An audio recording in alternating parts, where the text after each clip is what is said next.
James Clear says that in Atomic Habits, if we just aim to be 1% better every day through the compound effect, like you mentioned in finance, over the course of the year, you'll be in a different place, a considerably different place at the end of the year. But it's just choosing to take that tiny little step every single day. And consistency, too, right, is helpful. Yeah, I have been remarkably consistent, and I think that part of the key was a mindset shift. I can't hammer this home enough, but okay, so I'm going to sit down and I'm going to write for 7 minutes every day. I'm going to sit down and I'm going to schedule an interview or have an interview every day. I have no attachment to the outcome. It could be good, it could be bad. Mm, I'm still doing mm, it. Does that make sense to you? yeah. Yes, I love, well, of course, non-attachment is huge, and I think when we are not attached to it, we are much more present because it's not about the outcome. So then that whole sense of judgment and calculation, it just doesn't exist. So then when you're present, it's just such a more authentic conversation. And I think that maybe that's one of the things that's resonating with people is because it does feel very authentic and genuine.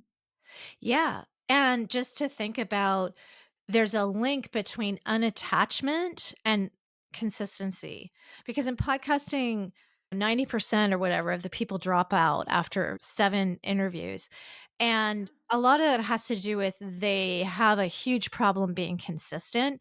Why do they have trouble being consistent? I think there's a perfectionist tendency. There's a lot of attachment on, oh, I'm doing an interview. It better be perfect. Or I'm writing the book. I'm writing a page today. It better be Yeah. perfect. Well, guess what? It might actually end up in the garbage, but at least it was consistent. So you're doing Yeah. it every day. And so if you don't have any attachment to how things come out, you're so consistent. I'm so consistent. I'm Mhm. 100% consistent because I don't Yeah. care. It might be a bad day. It's okay.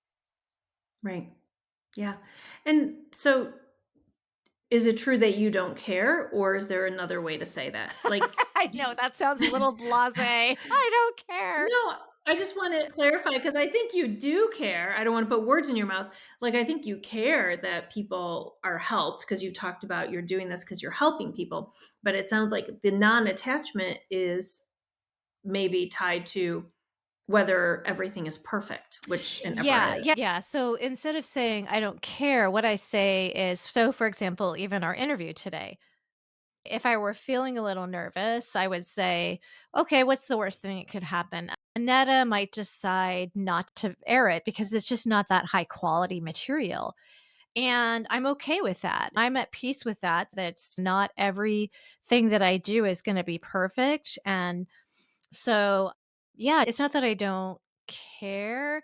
I think I live with the knowledge that I am imperfect, that some days all the things that I do are not ever going to see the light of day. They're not going to be aired. That an interview that I did yesterday might not get aired because I didn't have a good day. I'm a human. So some days, not every interview, not everything that I Yeah. write every day is, and really, Michelle Bender, who is this editor who is on my podcast later in May, she really taught me that. Like, hey, most of what you write is it's not going to end up in the book, but it's okay. You just do your work and you pick out the best pieces that then become your masterpieces. And so then you're a lot more relaxed. You're not attached to whether it's high or low quality. So today, it's your choice, right? Like, I'm here to try to give my love and my wisdom or whatever I have. I'm very imperfect. That's really my biggest message. I'm a flawed, hot mess.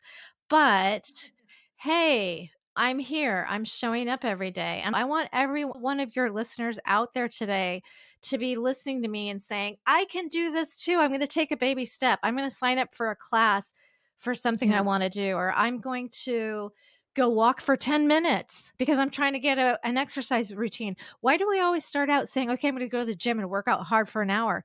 Why don't you just start with 10 minutes walking around the Yeah. block?